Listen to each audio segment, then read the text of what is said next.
Cheating on your partner will completely destroy you psychologically and spiritually. There's no way to come back from it. It'll completely destroy you, and it'll be a ticking time bomb waiting to explode within you and within your relationship. What's up, ladies and gentlemen? It's Bodhi RP, chilling, enjoying another beautiful day at the park. And I want to talk to you about 4 reasons why you shouldn't cheat on your partner if that's what you're thinking about doing. Number 1, cheating on your partner will destroy your perception of yourself. You play this persona in front of people as you operate out here in the real world. You pretend that you have ethics and values and that you're a good person because that's what everybody does. And so you knowing within you that the person that you really are isn't aligned with that persona that you play is going to create doubts and insecurity within you. These insecurities are going to permeate through every aspect of your life. And as you're out there in the real world talking to friends, relatives, your boss, your partner, you're gonna know. Even if they don't know, you're gonna know that you're misaligned. You're gonna know that the person that you're pretending to be isn't the person that you actually are in real life. And that has effects on your self-esteem, on your confidence, on how you feel about you. So you'll completely destroy your perception of yourself. Number 2, you'll destroy your perception of them. In other words, if your partner was already struggling with contributing to the relationship, if you were struggling with valuing them for their unique God-given nature, which is beautiful in everybody, then after you cheat on them and get away, either because they didn't find out or because they found out and forgave you, then you're going to place even less value on them. They're going to be even less significant, because we place value in this life on the things that are difficult to obtain, on the things that stand high, that stand tall, on the things that are on high levels. And if your partner has such low self-esteem, or that they forgave you, or if you placed that little value on them that you cheated on them and got away with it, then you're completely destroying your perception of them to the point where you're burying them in this extremely low level of worth and value, because you can't value someone that allows this terrible thing to happen to them and be okay with their lives and be okay with who they are. You're going to become even less attracted to them if you were already having trouble being attracted to them. So number 3, if your partner finds out that you cheated, you'll completely destroy their perception of themselves. Recognize that your partner uses you as a mirror to value themselves and validate themselves. We use our significant other for validation and approval, and that gives us our meaning. It gives us a sense of worth. It gives us a sense of self-esteem that the people that are around us value us, especially our significant other. And so if your partner finds out that you cheated on them and they forgive you, they will do anything and everything that they can, counseling, talking, mentoring, whatever it takes to be okay with it, to convince themselves that it's okay.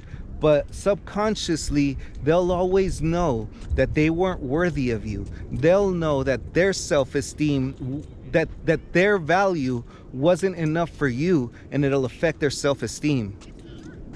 And this insecurity and this low self-esteem will have effects throughout every aspect of their life, especially and including your relationship.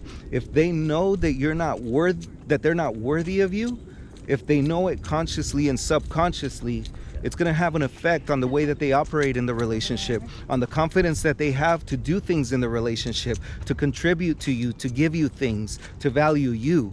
If you don't value them and they know it, they can't value themselves. And number 4, I think this is the most important one, but spiritually speaking, if you cheat on your partner, or if you're promiscuous or having sex a lot, you're completely destroying yourself permanently. And the reason why is this: sex is an exchange of energy. It's not just a memory that you retain in your mind, but it's a memory that you retain in every aspect of yourself, mind, body, and spirit. Your whole being realigns itself in order to accept this sexual energy transfer every time you have sex. And so the more sex you have, the more promiscuous you are, the more you cheat, the more you're having to integrate all of these aspects of these other people into yourself spiritually. The more you're creating this hierarchy of sexual value that you're giving to other people. And when you do that and you finally decide to settle down and commit or value your partner, what's going to happen is that you're going to be inserting your partner into this hierarchy that you've created through all of your sexual experiences, through all of your sexual thoughts, through your lusting and things like that.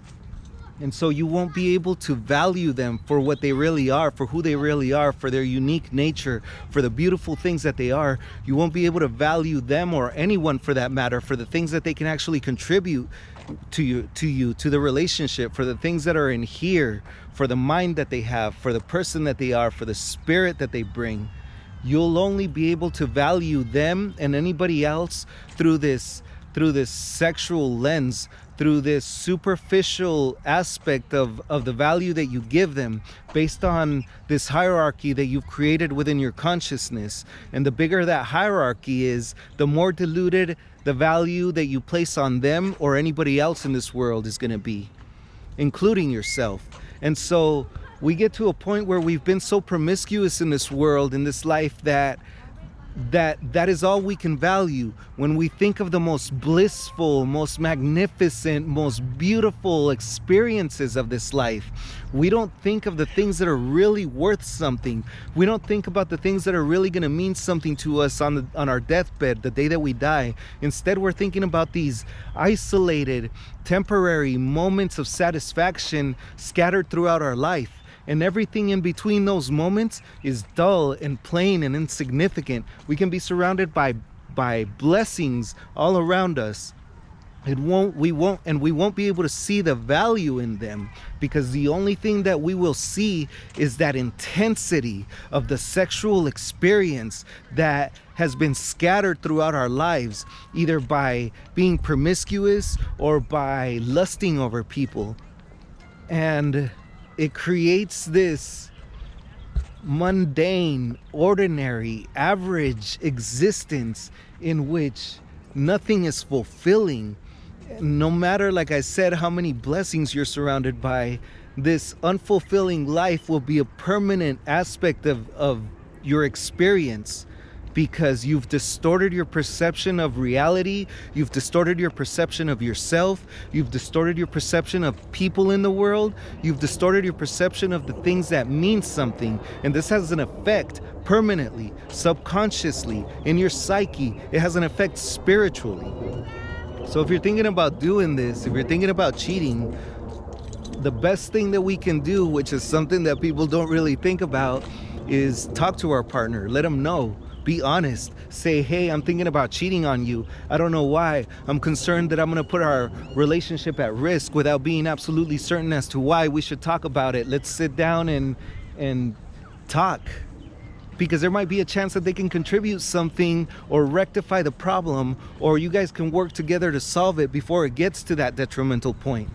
And if there isn't, then at least both of you guys are aware. At least there's no more doubt. There's no more insecurity in you. There's no more insecurity in them. Yeah, you're going to have to go through a momentary painful detachment from each other, but then you'll be able to enjoy a blissful life in which both of you can get what you want, in which both of you can find someone that makes you happy.